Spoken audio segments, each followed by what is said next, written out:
Belum diantar kayaknya.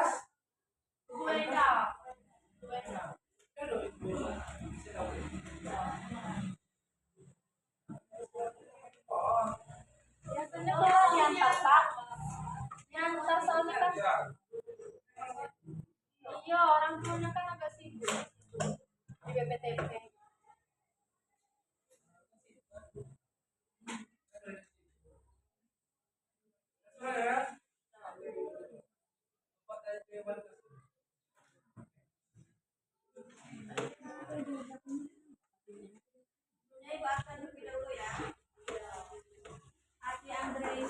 Hadir Ibu.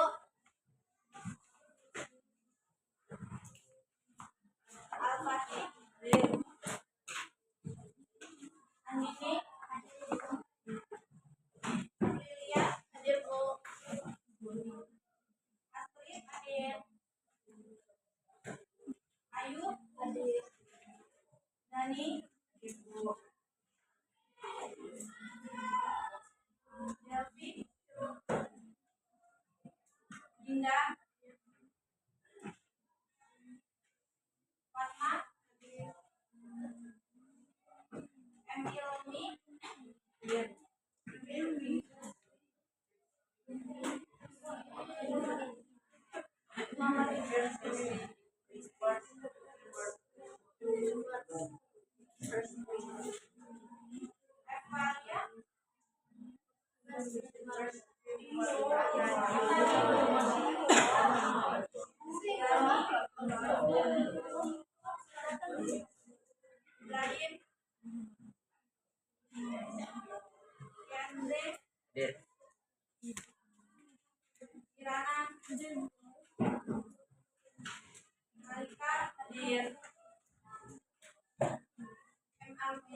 Hadir.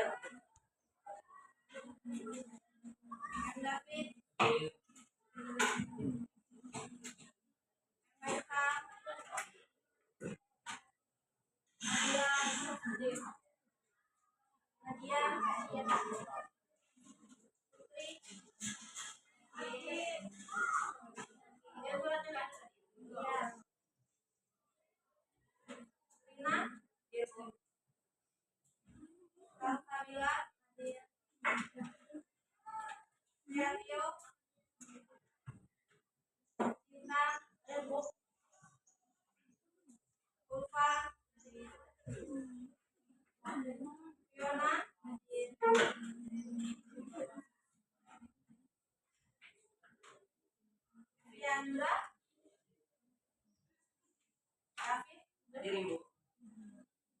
Yang dilatih penasaran.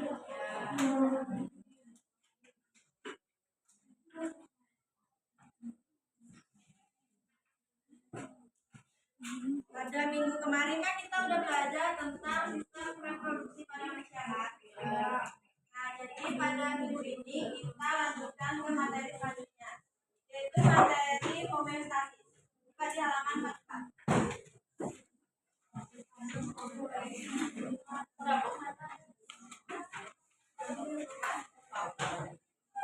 Kalian tahu nggak apa itu homeostasis? Untuk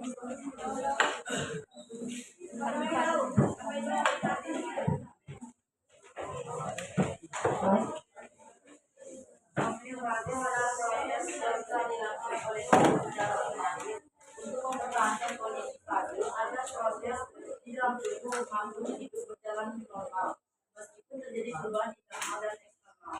Ya benar. Jadi homeostasis adalah proses yang terjadi pada makhluk, pada proses yang dilakukan oleh tubuh secara otomatis untuk mempertahankan kondisi stabil agar tubuh makhluk hidup berjalan dengan normal maupun terjadi perubahan eksternal maupun internal.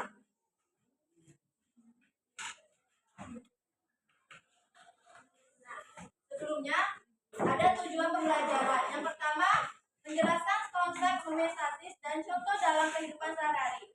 Yang kedua, mengidentifikasi berbagai sumber homeostasis dalam konteks homeostasis. Yang ketiga, merancang solusi sederhana yang memanfaatkan homeostasis untuk menyelesaikan masalah yang dihadapi dalam kehidupan sehari-hari.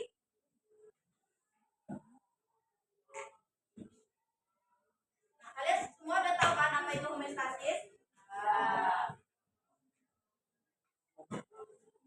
Nah, di homeostasis ini ada 3 contoh. Yang pertama, pengaturan suhu tubuh. Yang kedua, pengaturan kadar cairan tubuh. Yang ketiga, pengaturan kadar gula tubuh. Ibu akan jelaskan satu persatu.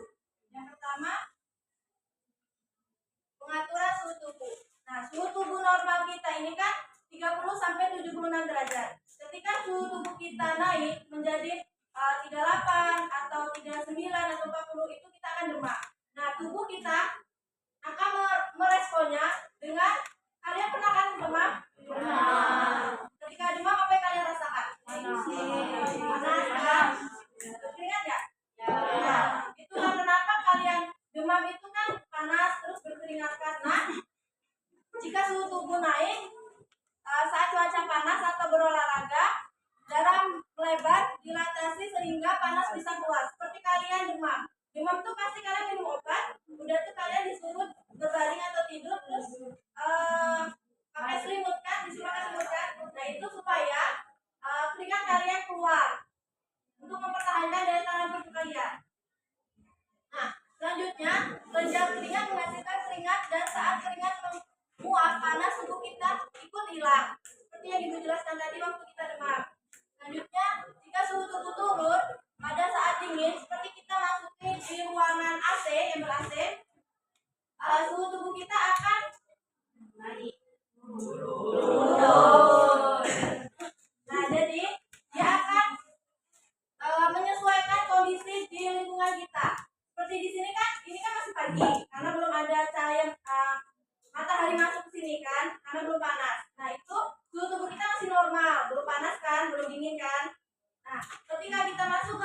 ruangan yang ber-AC, suhu tubuh kita akan menyesuaikan panas, dingin, dan ketika kita keluar dari ruangan AC kita akan kembali normal lagi atau berkeringat.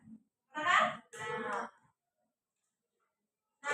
jika kita di dalam cuaca yang dingin, pembuluh darah menyempit, konstriksi untuk menahan panas dan kelenjar keringat berhenti bekerja. Selanjutnya, pengaturan suhu tubuh. Ini siklus di dalam tubuh kita. Ketika suhu tubuh turun, akan terjadi pembuluhan darah konstrik sehingga panas ditahan kelenjar kering tidak menghasilkan keringat.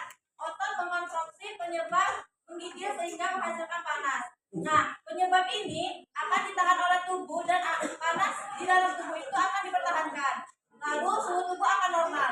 Nah, sebaliknya, ketika suhu tubuh kita naik, maka pembuluh darah dilatasi menyebabkan panas di luar tubuh bersamaan dengan keluarnya keringat. Saat keringat menguap, panas keluar dari tubuh. Nah, jadi tubuh kita akan panas dikeluarkan di lingkungan kita. Seperti kita di siang hari waktu kita belajar di kelas ini. Panas nggak kalian? Panas. Nah, itulah kenapa tubuh kita mengeluarkan uap di lingkungan kita.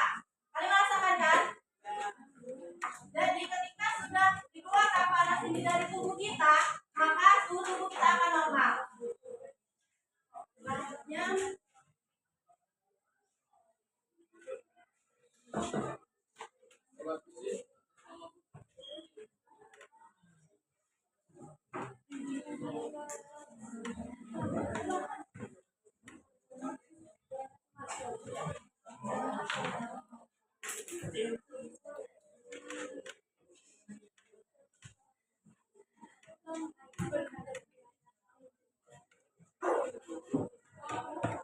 Selanjutnya, yang kedua, pengaturan kadar cairan tubuh.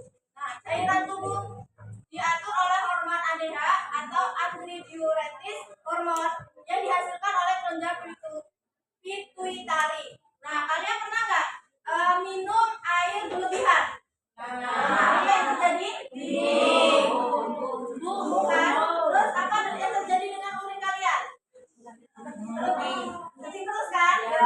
Nah, itulah yang disebut dengan pengaturan kadar cairan tubuh. Nah, tubuh kita akan mengatur apa yang kita minum akan diolah, lalu ginjal kita itu akan mengolahnya.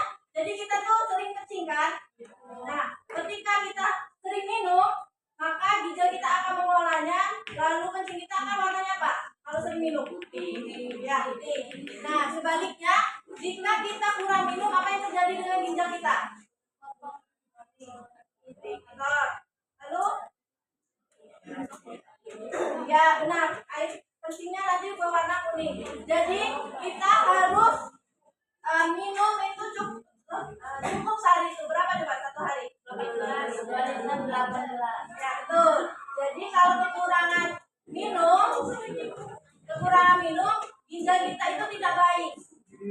Jadi kencing kita nanti akan berwarna oranye dan itu bisa menyebabkan penyakit gagal ginjal. Ya. Jadi kalian ketika olahraga, kalian jangan minum air es terlebih dahulu. Kalian minum air biasa. Karena tubuh kita kan habis olahraga tuh kan. Pasti berkeringat kan habis olahraga.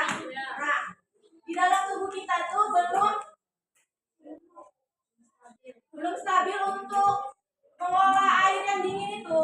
Jadi kita harus sebaiknya minum air biasa terlebih dahulu.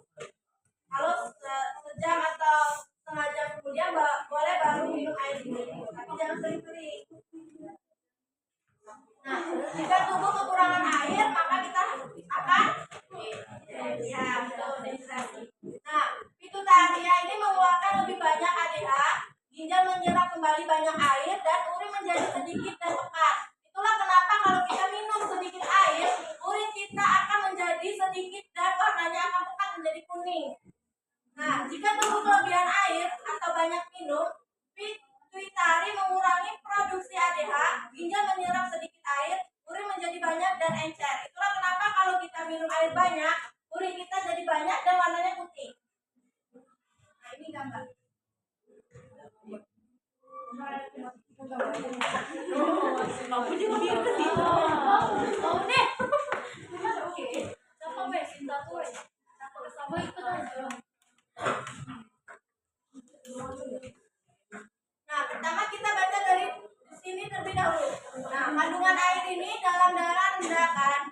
Jadi, pituitari mengeluarkan banyak ADH dari pituitari ini menyerap ke otak, lalu dia ke volume air yang diserap ginjal banyak.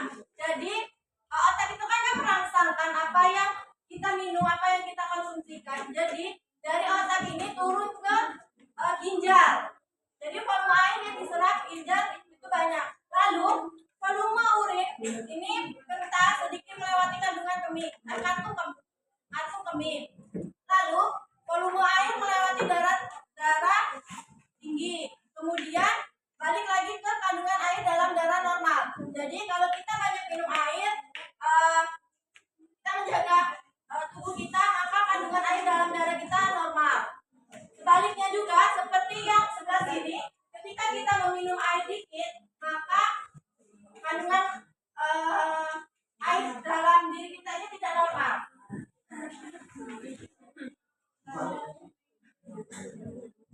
Nah, yang ketiga ini adalah pengaturan kadar gula tubuh. Pernah nggak kalian lihat ibu atau orang di rumah sakit yang terkena gula darah atau diabetes? Nah, itu disebabkan karena mengkonsumsi makanan yang tidak sehat. Kalian pernah nggak sih makan nasi rasanya manis? Rasanya manis kan? Nah, itu tuh baiknya kalau makan nasi itu jangan makan nasi saat panas.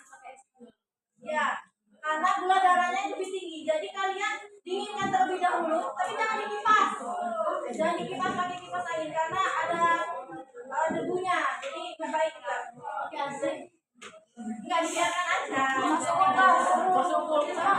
Jangan, itu juga nggak baik. Jadi didiamkan dulu. Ketika sudah dingin, baru kalian makan. Baiknya seperti itu supaya kandungan gula di dalam nasi itu tidak banyak, bisa terkurang. Lebih bagus lagi kita makan kalau yang sudah terkena diabetes ya. Kalau yang sudah terkena diabetes itu kita lebih baik makan dengan beras merah, kan? Nah, jika gula darah glukosa adalah sumber energi utama bagi tubuh, maka kita harus menjaga tubuh. Nah, jika gula darah naik setelah makan, pankreas akan mengeluarkan insulin. Insulin membantu glukosa masuk ke sel tubuh, dijadikan energi. Sebagian glukosa disimpan di hati dan otot dalam bentuk glikogen. Nah, yang ketiga, jika gula darah turun saat puasa atau kurang makan, pankreas akan mengeluarkan glukagon. Glukagon mengubah glikogen di hati menjadi glukosa kembali. Nah, insulin dan glukagon ini bekerja berlawanan tetapi saling melengkapi untuk menjaga gula darah tetap stabil.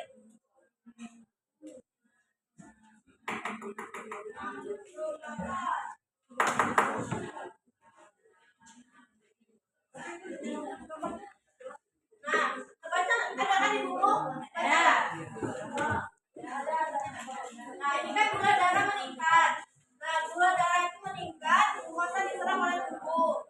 Nah, lalu pelepasan insulin dari sel-sel pankreas ke insulin, lalu diserap oleh sel-sel kita. Kan di dalam tubuh kita tuh ada sel kan? Nah, diserap oleh sel mengambil glukosa sebagai sumber energi atau diubah menjadi glukogen.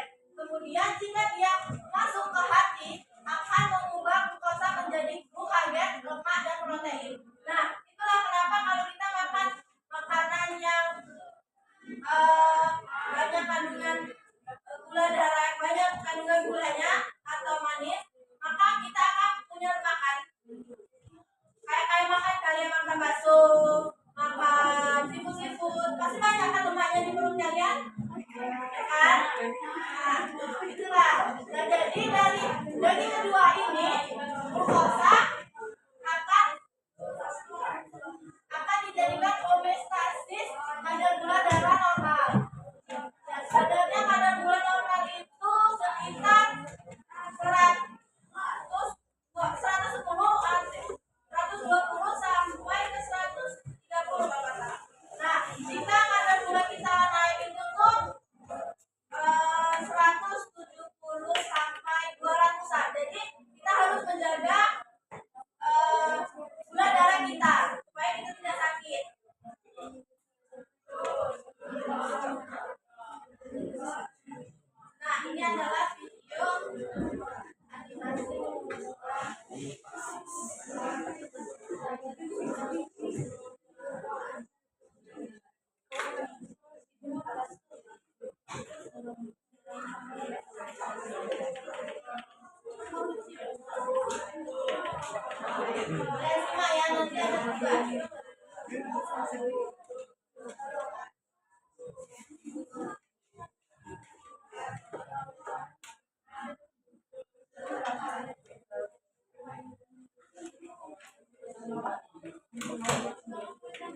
Jadi berhubung videonya tidak muncul, tidak ada suaranya kan?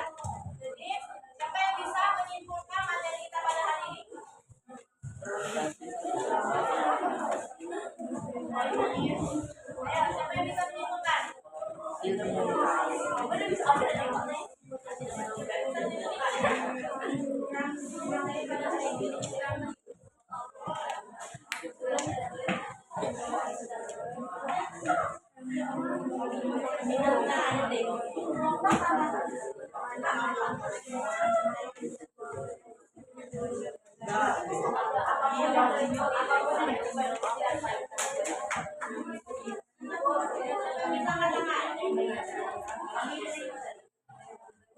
Kalian lima semua tadi kan? Tapi nggak bisa berkesimpulannya. Kalian pahami.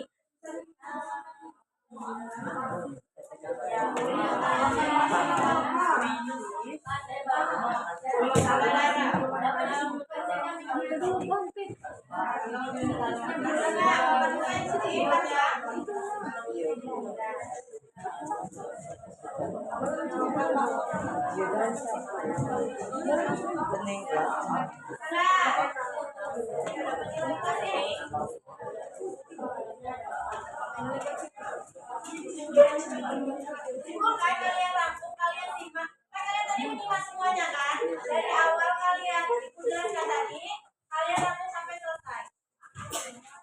Ya, simpulannya. Boleh lihat nih. Boleh lah. Simpulan, apa yang kalian dapatkan, apa yang kalian tangkap dari simpulannya.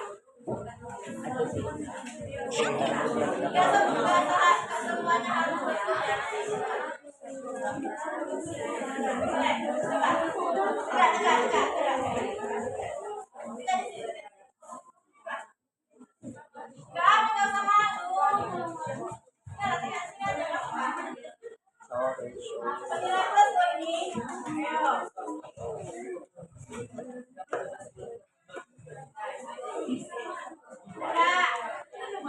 Jadi kesimpulan materi pada pagi hari ini materi homeostasis.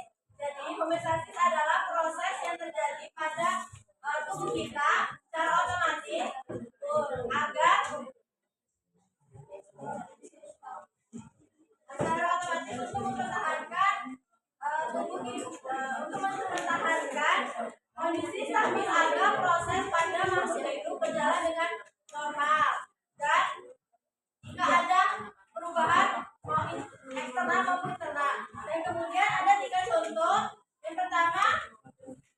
Pertama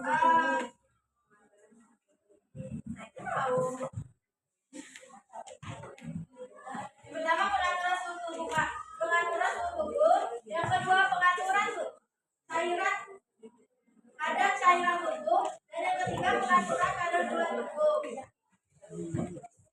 Nah, semua itu terdapat di homeostasis.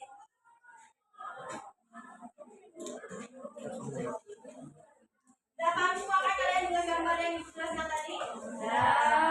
Buka halaman 48.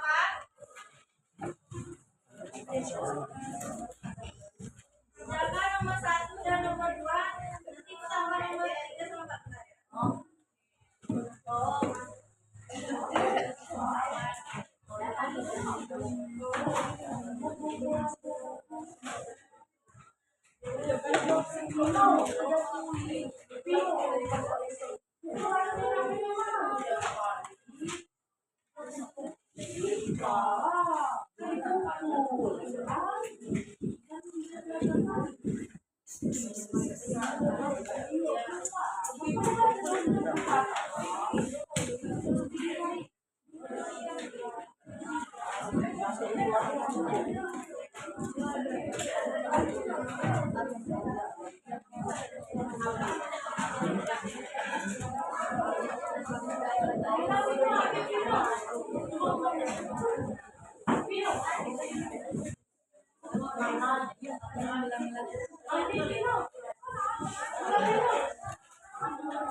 Kita matikan mata, jangan ya.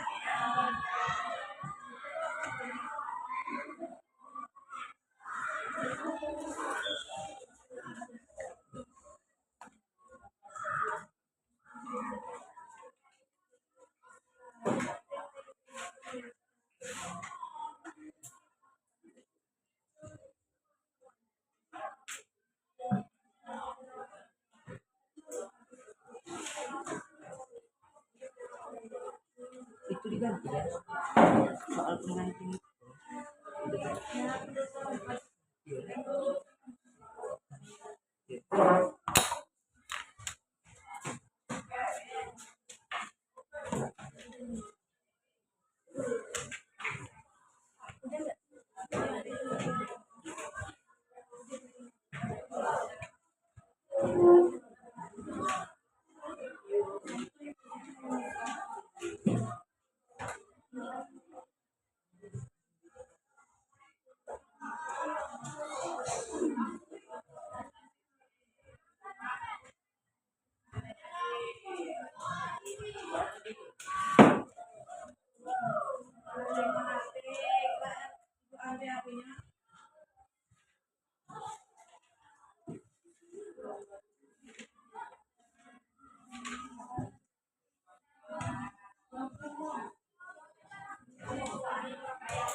Jawabannya udah ada di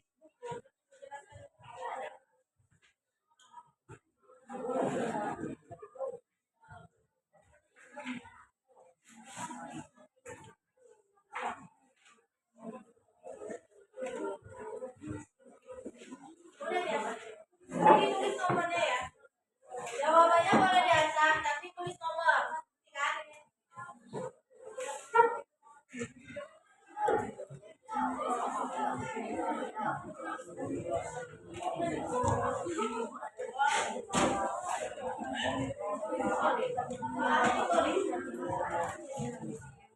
Nanti dikumpul ya.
Dikumpul ya.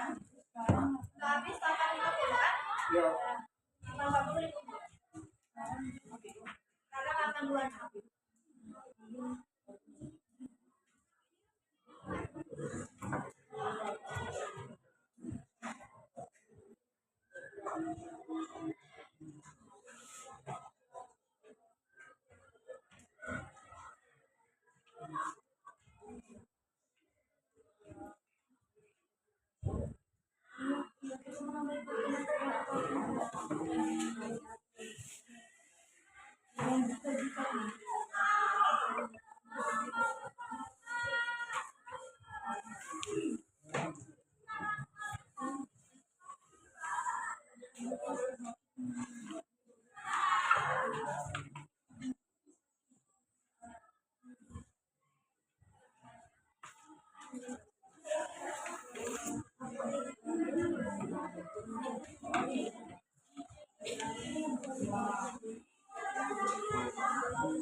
Selama berdoa itu kalian nggak perlu tulis atau gambar yang kayak gini. Kalian cukup jelaskan dengan kalimat kalian sendiri. Tulis lagi.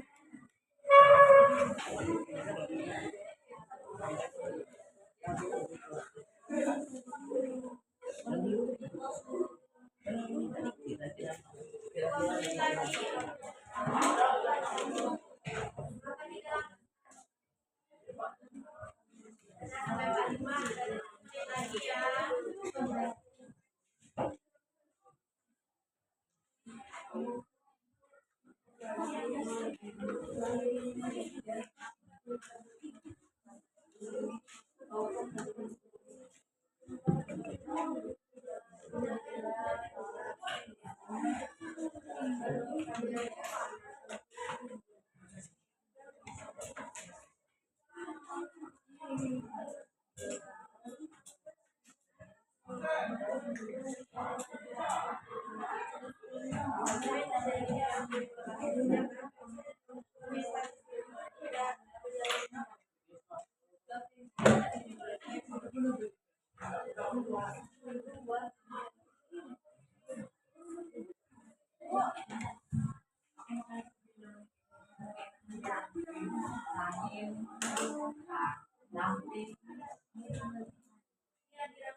Kau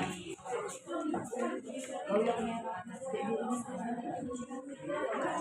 Yang dua sebenarnya.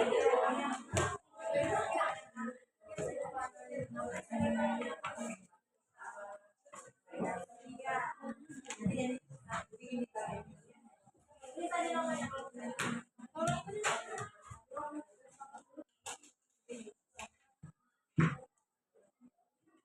menit lagi ya waktunya.